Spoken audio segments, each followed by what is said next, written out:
Hello and welcome back, everybody. You are listening to a new episode in the interview series of the amazing autistic woman.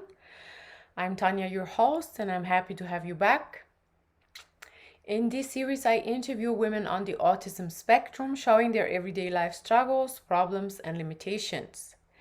Autism is not something you can see, it's invisible, but the limitations we face every day can be tough to deal with sometimes. So, and usually autistic women also don't have support in their immediate environment, like family, friends, and partner. And therefore, I think it's really, really important to make the autistic woman visible in society. If you find these interviews interesting, if you like them, please consider donating to my project. I would love to make much more interviews, and if you support me, I can do that. The link to my fundraiser is below the video. Thank you, your help is very appreciated. Now, let me introduce today's guest. It's Heidi. Hi, Heidi. Hi.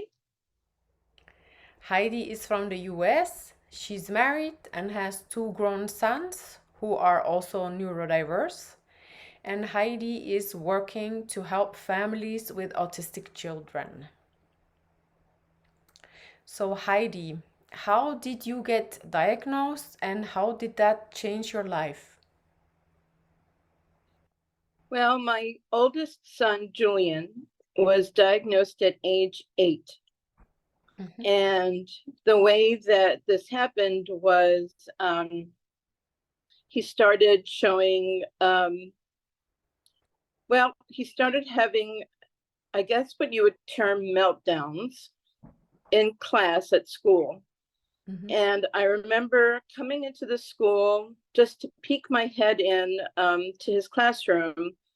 Normally parents are not allowed in during the day, but I actually snuck into the school because I was a room parent, and the woman let me walk in, and I stuck my head into the classroom, and Julian was on all fours growling underneath the desk instead of at a laptop working.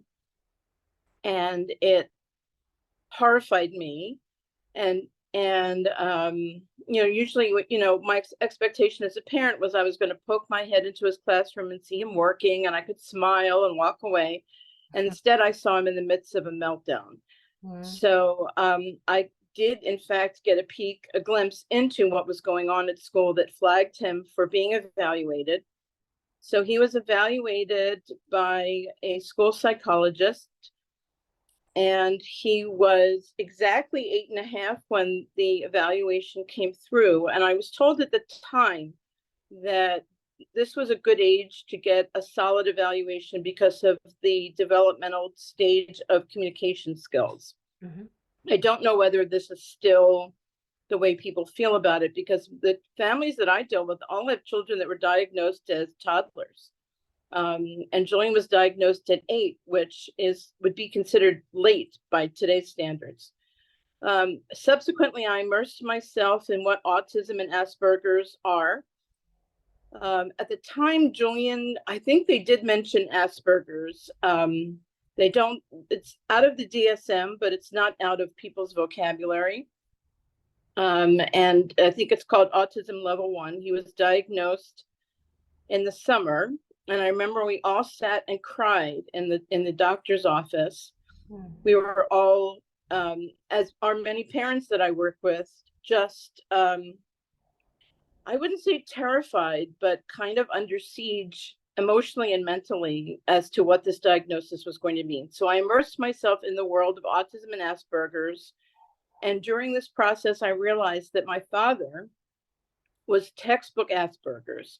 Now, this is because Asperger's was working mostly with little boys. And so the diagnosis has been a very male one.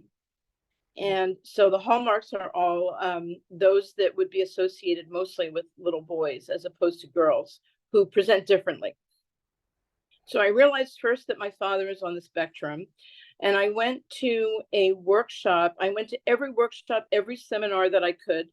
I went to one workshop and I chatted with the woman who was running it. And she said, she asked me about my situation, and I told her. And at that time, I was calling myself an Asperger's conduit, that I was a conduit between my father's generation and my child. And she looked at me kind of skeptically and she said, "And you don't think you have it?" And I said, no, I don't think so. I probably have some of the traits, but I don't think so. So she proceeded into her workshop, and the thing that she said that stuck with me was, women tend to compensate except in the workplace. And I sat there thinking, that could describe me. So about 6 months later, I'm sitting in my car weeping because I've been fired after 12 days on a job. Wow. No clue as to why. And I'm sitting crying, and I thought I'd better get evaluated. And so I did. And I got a diagnosis of autism level 1. And I believe I was 56. What's funny is I never remember the exact age. I'd have to go back and count, which really is not difficult to do, but I think I was 56. So that is now 8 years ago. That sounds about right. Maybe I was 50. Well, let's see. I might have been 57. 3 and 4, 7. So it might be 7 years. In any case, it's still quite recent, and I was quite old. I was in my mid to late 50s, and I had lived a half a century or more without knowing. And during the diagnosis, the neuropsych, who is lovely, by the way, she's very well known and excellent, she said, "I think your mother was on the spectrum too." So the new life I am embarking on in my head, and my understanding of my life, is that I'm on the autism spectrum, and I was raised by people on the autism spectrum. And this in and of itself is a very daunting proposition, because then you have to think, all right, it's been hard enough for me to deal with the neurotypical world. I was raised by two people that had no clue, that really didn't know what they were doing, which was my suspicion when I sat in the backseat of our family car. I used to think, people don't know what they're doing. Mm-hmm. And in fact, in the context of a neurotypical world, they did not. And so I was raised in an autistic environment without knowing it, grew up in one without knowing it, and embarked on having and raising children without knowing it. And so I now had to, at a late stage in life, recalculate everything, recalculate my present, my past, going forward. And so that's pretty much it. I know it's a long story, but. And how do you say, did that change your life, the knowing that you are on the spectrum? Oh, it absolutely changed my life. It was in the context of workplace problems. It explained a lot, and it also one of the best things about being diagnosed, and this is why I urge people to get a formal diagnosis. The neuropsych that diagnosed me said, you must insist on accommodations. There are legal protections for people on the spectrum. You must insist on them when you go into your next job, or if you're in graduate school, which I was at the time. She said, you're going to go to the disability office and you're going to get accommodations, which I did. And this has made all the difference. Going forward, I decided I would go forward as my authentic self.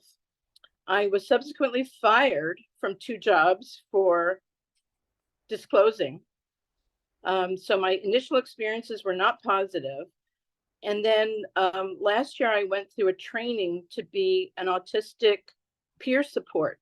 And I'm a certified peer support for people on the spectrum.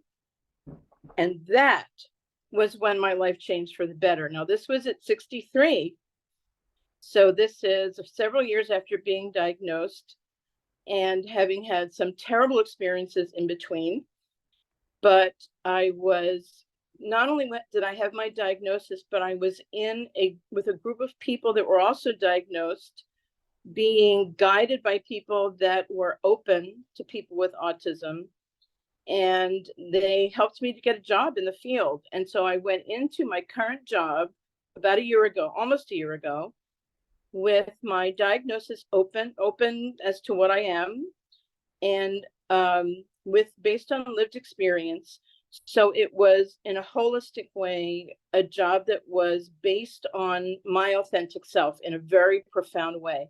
Now, this is the first, you have to understand that I had lived to this point 60 years, which is pretty upsetting to me. I have to be honest with you. I have lived 60 years without being able to be my authentic self in the workplace. Mm. Yeah. And with the protections that go with it. Yeah. So I think that there is a part of me that has grieved. So I would say the life-changing thing is to be my authentic self after a very long time of not being, and needing to grieve a lot of pieces of my life and a lot of segments of my past that were shaped by my not knowing. And I think there has been, I have to acknowledge that there's been a fair amount of grief associated with it. It also, the most immediate effects, by the way, and I know I said this to you when we were talking before, is that it scared my children, because I think their reaction was, oh my God, we thought mom was weird before. Now there's confirmation that she's really weird. Oh no. And my husband was just thinking, oh, she'll never get a job. She'll never make enough money. Oh no, there goes our whole household. So instead, actually what it has done, but it took time. It took time for this to happen. It actually has led to a job that is paying me more than I've ever earned, and that is making me happier than I've ever been, and is giving me the chance to be who I am in a very full way. But again, I've had to grieve, Yeah. and have that, you know, in limbo-ness. And so I think that what I'm most challenged by is the grief that comes from knowing that I've lived most of my life not knowing. Mm. And you told me that now, for the first time in your life, you are happy in your work. I am. I love my job. I love my colleagues. They are all very supportive and proud of me and like me, I think, wholeheartedly. They don't look askance at me and think, oh my God, Heidi is so weird. They actually embrace my weirdness. They all have raised children with disabilities. There are only 12 of us, actually. So it's a tiny little agency. We're all women. And my supervisor is wonderful. My immediate supervisor is just phenomenal. Everyone above me and around me are all supportive. I can be myself with them. And, you know, they will ask me periodically, do you feel overwhelmed? Do you need to ask for more accommodations? Are you okay? Mm-hmm. And you have to understand that I was in environments where I was treated abusively. I was fired. I was treated abusively. So to be in a workplace where people are actually checking in with me is just more than I would have ever anticipated or even asked for. Just to not be abused, just to not be abused in the workplace is a big deal. And in fact, tomorrow I am scheduled to, I don't know if this will happen, but I'm scheduled to speak with somebody because I really want to be open about what happened to me prior. Yeah. I'm actually scheduled to have a drink, so to speak. I'm not much of a drinker, but I'm scheduled to have a drink with someone who works in local government. And I'm going to tell him what happened to me when I worked for local government and how badly I was treated. And had I had a diagnosis, there would have probably been a lawsuit. But in any case, it was very abusive. And I want him to know. It's sort of it's an indirect means of telling somebody who works within the local government what another kind of parallel branch of the government was like working in for someone like me. So I think one of the things I'm dedicated to doing going forward is to being very open and very authentic about myself.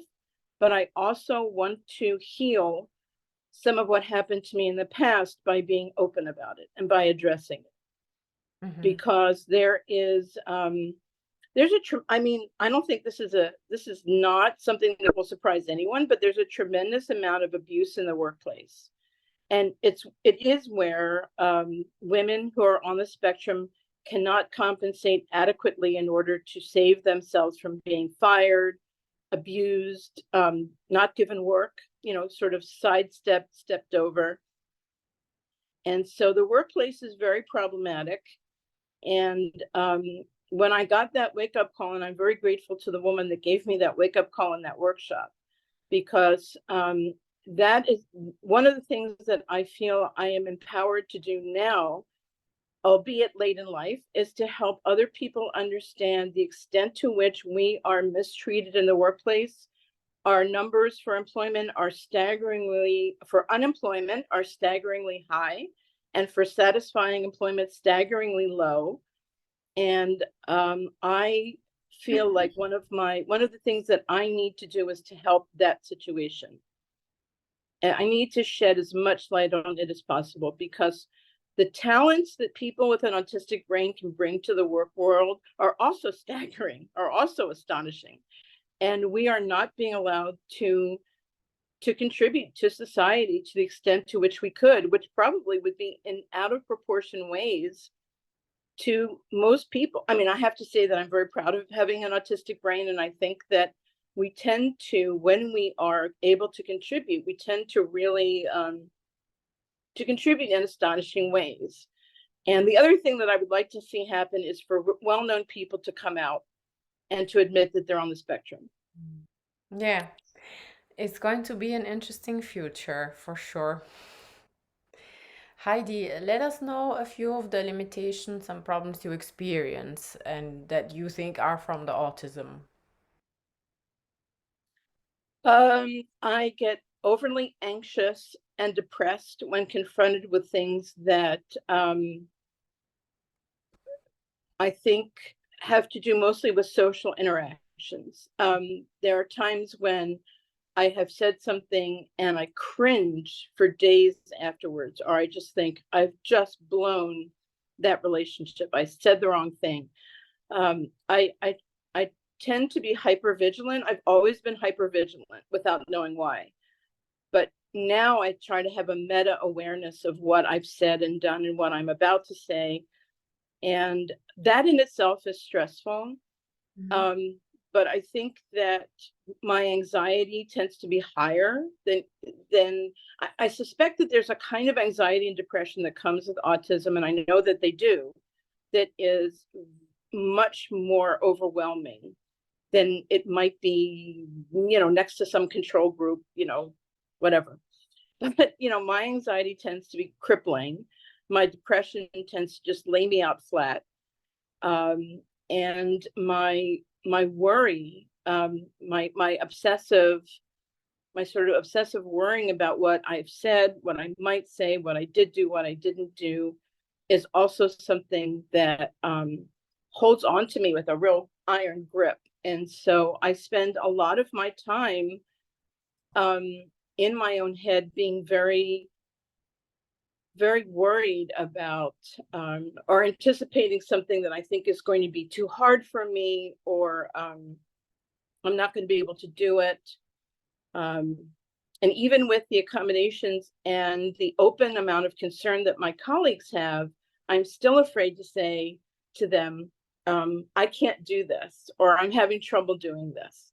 So I'm a little reticent when it comes to being open about needing accommodations. I have asked for them and I've been given them, but I've been encouraged to ask for more. And it's probably because I haven't asked for sufficient accommodations considering what I'm entitled to. And that's because I'm more than a little terrified too. And even in the very positive environment that I'm in, my own anxiety and depression can cripple me. And I can just seize up with anxiety at times and not sleep. Sometimes I don't sleep because I'm lying in bed, terrified about something, or concerned that I won't be able to do something, or catastrophizing. I don't know how you say that word, but I'm doing a lot of catastrophizing about what might happen. Mm-hmm. I do that with my children too. I worry about my children. And it's crippling. And so and I live with it day in and day out. I have to say that I am constantly reining in or reining in my emotions, trying to calm myself, saying, you're going to be okay. And I would say it's pretty much on a daily basis. Sometimes I'll do something really, really fun, like go on a trip or go down to the shore. And I'm actually free of that for a few hours, but it's rare. I'm mostly anxious and mostly battling depression. I understand, yeah. What sorts of accommodations do you get at work? Can you work from home? Do you get your own office? We have a hybrid schedule. We're supposed to be in the office 3 days a week and remote 2 days. My accommodation is that I am remote 3 days and in the office 2 days. And when that accommodation was agreed to, I then wanted to say, how about one day? How about no days? But it is actually what's funny is the first time I was in the office, I was thinking, oh, this isn't so bad. But the second and third time were really hard. And there were a couple of days when we had nonstop meetings. That's rare, by the way. We had nonstop meetings. And also there was some drama in the office. I think one of the things that's great about remote is you don't get the drama that you get when you're in the office, like people saying, oh, I think I'm going to be fired, or my child is really sick, or my husband, this or that. And I came home with one of the only migraines I've had in a long time, because I tend to absorb, one of the other things that's kind of my mission is to dispel this idea that people on the spectrum don't have empathy, which is a wildly misunderstood thing. So what it really is about taking the perspective of another person, not empathy. Empathy is the wrong word. It's about perspective taking in another person's shoes, which can be difficult. If you don't have firsthand experience, it is hard to take perspective of another person. So, and I have many anecdotes about that. But in any case, we tend to be over empathetic and over absorb what goes on around us, which is why we have sensory issues. And so I will absorb everybody else's upset, anxiety, and there will also be a battle within me to try to push it away. So I'm sitting there listening and nodding, and in the meantime going, get me out of here, get me out of here. And so I left the office with a terrible migraine, which lasted for about 3 days. It was like a low-level migraine, luckily. But I just left the office feeling sick because I absorbed too much of what was going on around me, and because I really like my colleagues. I really, really like my colleagues. And so I absorb a lot of what they're going through. I also absorb a lot of what my clients go through, which is much too hard for me to do at times. And I get overinvested. And finally, there was one client who didn't seem to care as much as I did about the outcome of her issue that we were working on. And I thought, Heidi, you can't be more invested in the outcome than she is. You have to stop. So my tendency to overabsorb what's going on around me is also something that I fight with, not every day, but when I'm in the office, I do. Or if I'm in with a client, I do. And I'd rather be napping. I mean, my whole thing right now is, and also one of the things that I looked back on and realized, and I felt very bad about, is that I was depressed a lot of the time and in bed a lot of the time. When I could get into bed, I got into bed when my children were growing up, which is why we ended up cuddling in bed so much, I think, and playing and talking and giggling or whatever. But when I can, I get right into bed or lie down on the sofa, because I get overwhelmed a lot. And it's not something I could have understood prior to my diagnosis, and particularly prior to the last year. But the ability to distance is something that is very hard to do, to really distance, inwardly distance. And so I distance by taking a nap, but while the thing is going on, I'm just absorbing it. And, Of course, yeah. So yeah, sleeping, taking a nap is one of the strategies you found that help you with to cope. And can you give a list of more things maybe that you can do, like headphones, Um, the headphones? thing that I found many years ago to do is I listen to audiobooks. Audiobooks really help. Music really helps. Music, audiobooks. Um, Sometimes television, but television will start to become overwhelming to me too. When I binge watch, which a lot of people do now, um, that's too much for me. I can't. I really shouldn't do that. But listening to books on tape used to be called books on tape, audiobooks, music, um, the actual ability to read, I think, has left me a little bit. And so I very rarely, and this is terrible, but I very rarely pick up a book. I usually listen to it instead. And so what I like about audiobooks is that they're calming. I fall asleep listening to audiobooks. Um, and actually, I've trained my husband to do this too. And so we both do this. And if there's silence, sometimes I can't sleep because sometimes I can't sleep. So I need to distract my mind. So anything that will distract my mind and have me thinking about something else is good. And it doesn't, by the way, it does not matter sometimes what it is. It can be crime. I can listen to murder mysteries and true crime things. I'm a true crime person. I really like true crime.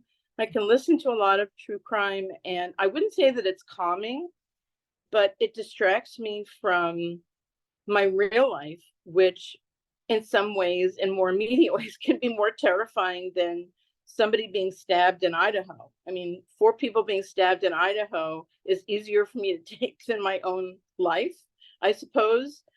I wouldn't like to say that. I wouldn't like to say, put some sort of value on my life versus their lives. But listening to murder stories, to true crime, to Sherlock Holmes, to all kinds of things, it's just, I need to be distracted. Mm. And luckily, audio is, I'm a very visual person, but audio tends to be something that I can absorb and that tends to work well. Mhm. Other things? Do you use earplugs sometimes? Um, I don't actually, I have brought my headphones to work, and probably if I were doing, actually on days when I've put my headphones on and listened to something and just typed, um, I probably have done better. But because being in the office can be problematic. So headphones can work. I don't have a lot of sensory issues. I'm not like I go to baseball games, which are incredibly loud, and I'm fine, and I can participate. And I do notice around me there are a lot of kids with headphones on, so their parents take them to baseball games and put headphones on them because it is very loud. But I'm not bothered by that. I don't like crowds though. Mm. The crowds are kind of daunting, but the noise doesn't really bother me. I have some sensitivity to light, but that's partly because I tend to get migraines. And so bright light can be a problem, and I would rather work in dim light. And I prefer dim light. So some of these things can help. My cats absolutely help me. I forgot my cats. My Yeah. cats, I have 3 cats, and cannot imagine parting with any of them. I've always had a pet, actually. I would say pets are very important. Yeah. That's very I helpful for people on. People that don't have pets, it's like not having air or not having water. I mean, I don't get it. I mean, if I didn't have pets, if I didn't have my cats, I grab them and hold them against their will, sometimes, of course. But they generally sleep with me and let me cuddle them. And that's great. I mean, I have to say, and I forgot this, but pets are very important. I do have a husband. I am listing him after everything else. My husband is very supportive. I would say that not at first, because it was very, I think it upset everybody around me when I got the diagnosis. because it wasn't clear to them that I really was going to get a diagnosis. And so when I got one, it shook everybody up a little bit. So it took everybody some time. But my husband has ultimately been very supportive. He's very happy that I'm happy, and he does see the difference because we've been together for 30 years. So he sees the difference. And I'm very much more successful. I'm also earning an income, which is good, which I've never done before. So again, it's kind of, I feel I'm constantly reminding myself that I lived for 6 decades without being as happy as I am now. And I still have, of course, worries and concerns and so forth. My sons are a constant source of concern, more one than the other. But this is happier than I've ever been, particularly at work. And again, work is the area that I do believe we need to focus on. I don't think, even with accommodations, even with a lot of acceptance, and we're living in a better milieu or whatever, a kind of a better circumstance for people on the spectrum than we were. But the misapprehensions about autism are still very prevalent. Women on the spectrum are still not particularly understood. And in fact, one of the things about noticing, I often say to myself, I think that person's on the spectrum. And if I say it to somebody, they get horrified because the label, I mean, not only do I embrace it, but I think it's really, in many ways, and I have not experienced this personally a lot of my life, but I do know that it sets me up for being very creative and very insightful, and being able to absorb a lot of information and retain it and so forth. So I understand what the positives are. And so when I say to myself or to someone else, I think that person's on the spectrum, they should say, oh, that's interesting, instead of being horrified. But the amount, there are a lot of famous people that I'm quite convinced are on the spectrum. And I just wish they'd come out and say it, because one of the things that we have to do is dispel the notion that it is incapacitating to have autism. Yeah, Now you're right. Yeah. Yeah, I mean, I have to admit that at times my autism incapacitates me. And the reason it does is that I have a lot of anxiety and depression that I have to work through. But when I am fulfilled in my work and in my life, I am not incapacitated. In fact, quite the contrary. I'm able to contribute to an astounding level. I really believe this, and I've shown it. I'm a very good writer. I'm a very good speaker. I'm great with people, believe it or not. I actually am also very much more social than most women on the spectrum are. And my father couldn't stand it. He used to say to me, "You're too forward," but actually it's a good thing. And I've been able to use it to my advantage. But Okay. the limits are, in terms of what we can contribute, there is no limit. The problem is the limits are placed on us by people anticipating that if you have this diagnosis, there's something wrong with you. And because it's invisible, they look at you and think, what's really wrong with Heidi? What's that mysterious autism thing that makes her weird? And if I touch her here or there, or if I poke her here or there, will it come out? And so you deal with that too. All I don't right. know if that last part made sense, but It sure does. And thank you for this long list and insightful comments. And if you are listening now, I made a free course sharing my strategies that I use in everyday life. There's a meditation, tapping, affirmations, and you can get that for free. There is a link below you can click and you can use it for yourself. So thank you very much, Heidi, for this interview, for all your ideas. I'm sure, what you said about job, work for autistic people is very, very important. And well, you're welcome, and thank you, Tanya. It's wonderful to get to know you. thank you. It's my I'm getting on a plane and coming to Bulgaria as soon as possible. okay. That's a deal. All right. Thank you, Heidi, for the interview and your time. Oh, you're welcome. Thank you. Bye bye, Heidi. Bye. Thank you.